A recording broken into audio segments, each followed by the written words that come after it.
सा देश जहां पुलिस में भर्ती होने से पहले लड़कियों को देना होता है अपना वर्जिनिटी टेस्ट। पर ये देश कौन सा है? और एक ऐसी लड़की जिसकी 2 नहीं बल्कि 4 टांगे हैं, और एक ऐसा कबीला जिसकी शादी की परंपरा सुनकर आप अपना सिर पकड़ लेंगे। पर ये परंपरा क्या है? यदि नहीं जानते तो बने रहिए नई वीडियो के आखिर तक। नंबर 10। चीन में एक ऐसे तरीके से लोगों का इलाज किया जाता है जिसे देखकर आपके होश उठ जाएंगे। इलाज करने के इस तरीके को फायर थेरेपी के नाम से जानते हैं। इस तरीके से इलाज करने के लिए मरीज के शरीर के ऊपर आग लगा दी जाती है। फायर थेरेपी सदियों से चलती आ रही है। इस थेरेपी से इलाज करने के लिए मरीज की कमर पर जड़ी बूटियों से बना एक लेप लगाया जाता है।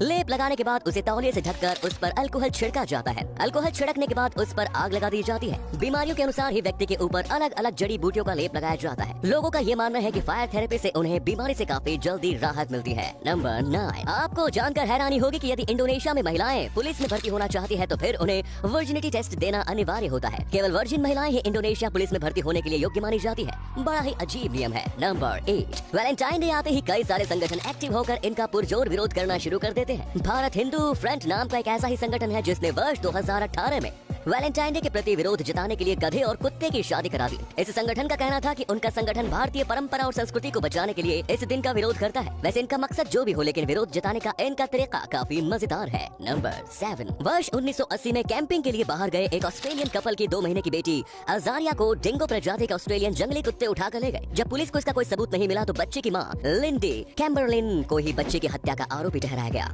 और लिंडी को उम्र कैद की सजा सुना दी गई। इस घटना के लगभग 3 साल बाद जहाँ से बच्ची गायब हुई थी वहीं से कुछ दूरी पर डिंगो कुत्तों की मांद के पास उसी बच्चे के कपड़े मिले जिस पर डिंगो के पैरों के निशान भी थे।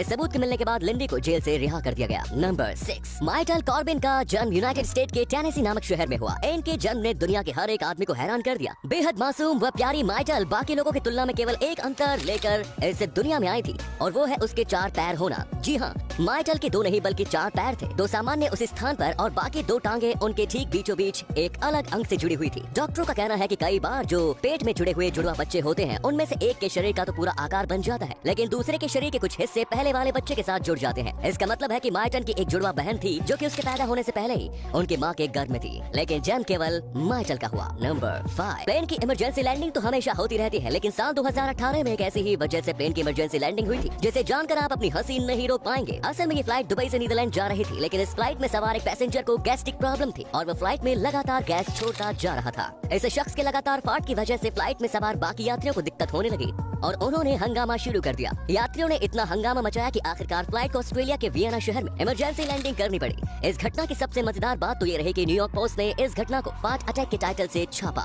नंबर 4। फ्रांस में एक ऐसा कानून मौजूद है जिसके अनुसार यदि अपने काम के दौरान छुट्टी नहीं ली तो फिर आप पर जुर्माना लगाया जा सकता है। साल 2018 में इस कानून का उल्लंघन करने पर कैड्रिक वेरी नाम के एक शख्स पर 2 लाख रुपए का जुर्माना भी लगाया गया था। इनके ऊपर आरोप ये था कि उन्होंने साल 2017 के बाद से एक दिन भी अपनी बेकरी बंद नहीं की, मतलब वो साल भर काम करते रहे। इस तरह से उन्होंने फ्रांस के लेबर कानून का उल्लंघन किया। इसके बिल्कुल उलट एक हमारा देश है, यहाँ अगर साल में एक भी एक्स्ट्रा छुट्टी ले ली तो बॉस के दर्जनों ताने सुनने पड़ते हैं। नंबर 3। नागालैंड के मोन जिले में एक ऐसा गांव स्थित है जिसका आधा हिस्सा भारत में तो वहीं आधा हिस्सा म्यांमार में है। इस गांव का नाम है लोंगवा। इस गांव की दिलचस्प बात यह है कि यहाँ के नागरिकों को भारत और म्यांमार दोनों की आधी आधी नागरिकता प्राप्त है, यानी इस गांव के लोगों के पास दोनों ही देशों की नागरिकता है। इस गांव के कुछ घर तो इस तरह से बने हुए हैं जिनका किचन म्यांमार में है तो बेडरूम भारत में, मतलब इस गांव के लोग म्यांमार में खाना बनाते हैं और भारत में आकर आराम करते हैं। अमेजिंग। नंबर 2। एक कोमा की कीमत क्या होती है वो आप अमेरिका के ओआक्रुस्ट डेयरी के मालिक से पूछ सकते हैं। ओआक्रुस्ट डेयरी के मालिक ने अपने 3 ड्राइवरों को एक लेटर दिया। उस लेटर में वो एक सेंटेंस के बीच कोमा देना भूल गए जिस कारण ड्राइवरों के बीच उलझन पैदा हो गई। इसके बाद उन्होंने कोर्ट का रुख किया। एक कोमा की वजह से अदालत में 4 साल लंबी लड़ाई चली। इसके बाद अदालत ने ड्राइवरों के पक्ष में फैसला सुनाते हुए ओआक्रुस्ट डेयरी को निर्देश दिया कि वो ड्राइवरों को $5 मिलियन का भुगतान करे। एक कोमा की कीमत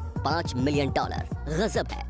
एंड लास्ट नंबर 1। इंडोनेशिया के टिडोंग समुदाय के बीच शादी की एक ऐसी रस्म निभाई जाती है जो शादीशुदा जोड़ों के लिए बहुत ही बड़ी मुसीबत बन जाती है। टिडोंग समुदाय में शादी के बाद 3 दिन तक दूल्हा दुल्हन को टॉयलेट जाने पर पाबंदी होती है। इन 3 दिनों में दोनों को काफी कम मात्रा में खाना पानी दिया जाता है। इस समुदाय के लोगों का मानना है कि ये रस्म निभाने से दूल्हा दुल्हन के बीच का प्यार काफी गहरा हो जाता है। तो ये थे कुछ अमेजिंग फैक्ट्स। आपको इनमें से कौन सा फैक्ट सबसे ज्यादा इंटरेस्टिंग लगा कमेंट्स में जरूर बताइए और साथ ही वीडियो को प्लीज लाइक शेयर और चैनल को सब्सक्राइब कर दीजिए।